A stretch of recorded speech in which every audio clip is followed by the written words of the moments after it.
브랜드를 운영하면서 이야기를 전달해야 할 때가 많습니다. 그것이 정보이든 소식이든 설득이든 사실상 매일같이 세상에 말을 걸어야 하죠. 제가 지금 여러분들에게 말을 거는 것 또한 그것의 일환으로 볼 수 있겠습니다. 제가 하는 걸 보면서 여러 가지 판단이 드실 텐데요. 알고 보는 것이 더 재밌으실 것 같아 도움을 조금 드리려고 합니다. 너무나 흔하게 들을 수 있는 말이 있습니다. 바로 이겁니다. 자고로 어린아이도 알아들을 수 있게 설명하는 것이 좋은 것이다. 쉽게 이해할 수 있게 하는 것이 좋은 것이다. 아니면 나쁜 것이다.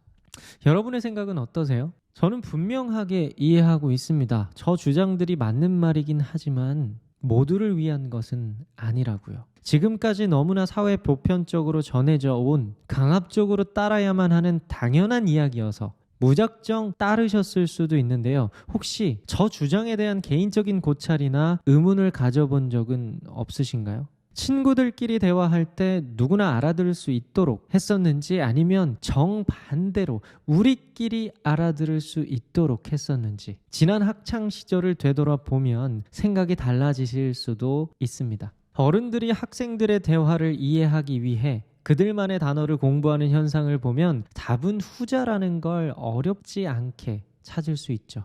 네, 그렇습니다. 여러분, 어린아이도 알아들을 수 있게는 모두를 위한 것이 아닙니다. 가장 중요한 건 우리 브랜드가 섬기고 있는 대상이에요. 그들 말고 다른 사람이 굳이 알아들을 수 있도록 불필요한 노력을 할 이유가 없습니다. 아동 콘텐츠를 다룬다면 당연히 어린아이가 알아들을 수 있게 해야겠지만 그게 아닌 우리가 왜 그래야 하나요? 배타성을 띌 때 그 관계가 더 소중해지는 법인데 풍문의 이야기를 듣고 괜히 애매한 브랜드가 되면 안 되겠습니다. 얼른 빠져나오세요. 우리만 알아들을 수 있도록 공감하는 게 가장 중요합니다. 저는 누구나 나도드 피플에 모이길 원하지 않아요. 제가 누구나에 속하는 수많은 다양성을 모두 감당할 수 없는 사람이거든요.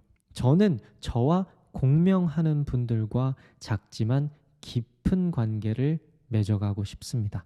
미국 총기협회는 내가 보는 더 나은 것의 사례가 아니다. 그러나 그들이 섬기고자 하는 사람들과 공감대를 이루는 것은 분명하다. 세스 고딘의 문장인데요. 비단 이 사례뿐만 아니라 셀 수 없이 많은 문화를 만드는 브랜드는 각기 저마다의 공감대를 만들며 누구나가 아닌 섬기는 대상과 행복하고 은밀하게 소통하고 있습니다. 사실상 주변을 둘러보면 사례는 너무나 쉽게 찾을 수 있습니다. 테크업계, 금융업계의 이야기가 누구나 알아들 수 있는 단어로 구성되어 있지 않다는 걸 우리는 알고 있죠. 실상 풀어보면 별거 아닌 단어도 막 지어서 소통한다니까요. 다 배타성에 의한 결속력 때문에 그런 거예요. 마케팅이라고 다를까요? 그렇지 않습니다. 차별적 가치 제안으로 포지셔닝하되 고객 가치를 기반하여야 한다는 흔한 문구는 쟤네랑 똑같으면 안 되는 거 알지? 사람들이 또 다른 거 뭐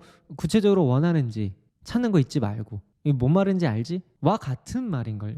이해는 쉽지만 결국 같은 말이지만 저렇게 표현하는 게 뭔가 조금 그렇죠? 물론 좋아하는 분들도 있겠지만 제가 끌어가고자 하는 문화 안에서는 환영받지 못하는 무드인 게 확실합니다. 가장 중요한 건 공감대예요. 저는 지금 여러분들께 고급스럽게 표현해라 혹은 쉽게 표현해라 라는 이야기를 전달하려는 게 아닙니다. 둘 다 맞는 이야기면서 둘 다 틀린 이야기잖아요.